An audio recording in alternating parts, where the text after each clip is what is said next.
Lebanon पर हमले की पल पल की खबर हम आपको दे रहे हैं।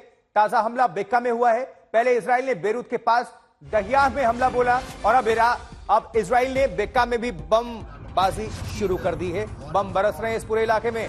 बेक्का में भारी नुकसान की खबर है। इजराइल को शक था कि बेक्का में भी हिजबुल्लाह के ठिकाने मौजूद हैं और खुफिया जानकारी के बाद यहां बमबारी शुरू कर दी है इजराइल ने।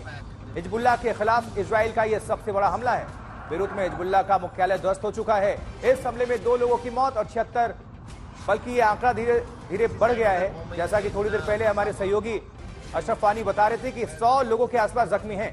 इजराइल के निशाने पर हिजबुल्लाह का कमांडर नसरुल्लाह था, लेकिन वो बच निकला। हिजबुल्लाह की मिसाइल यूनिट के कमांडर मोहम्मद अली इस्माइल और उसके डेप्यूटी हुसैन अहमद इस्माइल को मार गिराया है इजराइल ने। पिछले 72 घंटे में 30,000 से ज्यादा लोग बेरूत छोड़कर जा चुके हैं, सीरिया शिफ्ट हो गए हैं। 10 दिन में इजराइल का यह सबसे बड़ा हमला है। देखिए जरा ये शहर के क्या हालात हैं अभी। वो धुएं का गुब्बारा आप बाएं तरफ देख पा रहे हैं। कई किलोमीटर दूर से ही ये आपको नजर आ जाएगा। ये तस्वीरें आई हैं आज तक के कैमरे में कैद मिसाइल अटैक। काले धुएं का गुब्बार आसमान में उठता हुआ नजर आ रहा है और आज तक के कैमरे में ये मिसाइल अटैक कैद हुआ रिकॉर्ड। लेकिन बताया जा रहा है कि इस हमले में नसरुल्लाह बच निकला है, उसका भाई हशेम ढेर हो गया है।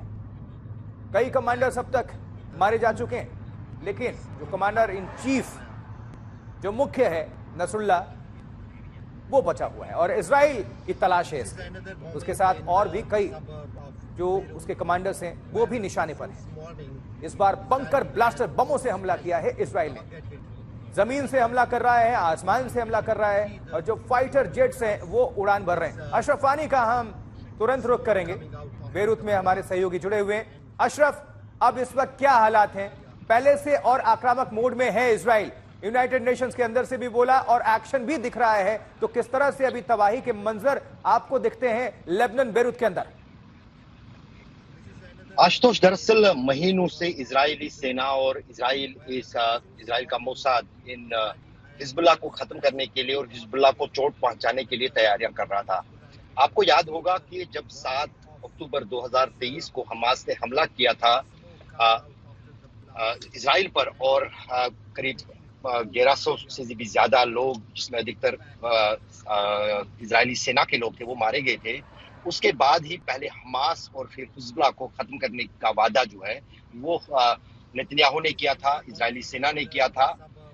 अभी तक फिलहाल वो पिछले 11 महीने से हमास को खत्म करने में लगे थे और अब जो है कहीं ना कहीं जो रणनीति है इजराइल की, अब हिजबुल्लाह जो कि कट्टर दुश्मन माना जाता है इजराइल की तरफ से, इजराइल हिजबुल्लाह को मानता है, तो उन पर जो है कार्रवाई पिछले 10 दिनों में बहुत ज्यादा इसमें तेजी आई है।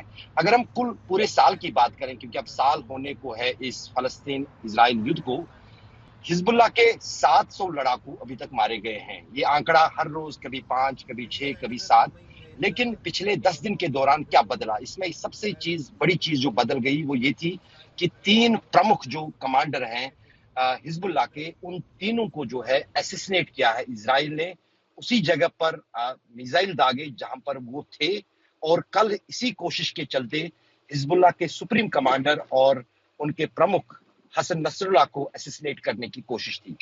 अगर 3 कमांडर जो प्रमुख थे हिजबुल्लाह के, वो पहले फवाद शुक्र जो कि पूरा हिजबुल्लाह की रणनीति को देखते थे, हिजबुल्लाह के कैडर्स को देखते, ट्रेनिंग को देखते थे, और उसके बाद इब्राहिम ख्वाशी जो कि मिसाइल टेक्नोलॉजी और मिसाइल जो है हिजबुल्लाह के पास, उसके प्रमुख थे, उसके चीफ थे। और फिर गुरुवार को जो एयरफोर्स है, जो ड्रोन टेक्नोलॉजी है हिजबुल्लाह के पास, उसको जो प्रमुख कमांडर देखते थे, वो यहाँ अपने यमन भी गए थे हुतीज को ट्रेन करने के लिए। मोहम्मद हुसैन सुरूरी, उनको भी ठीक जो है है गुरुवार को। अशरफ, आप नजर बनाकर रखिएगा, दोबारा आपका हम रुख करेंगे।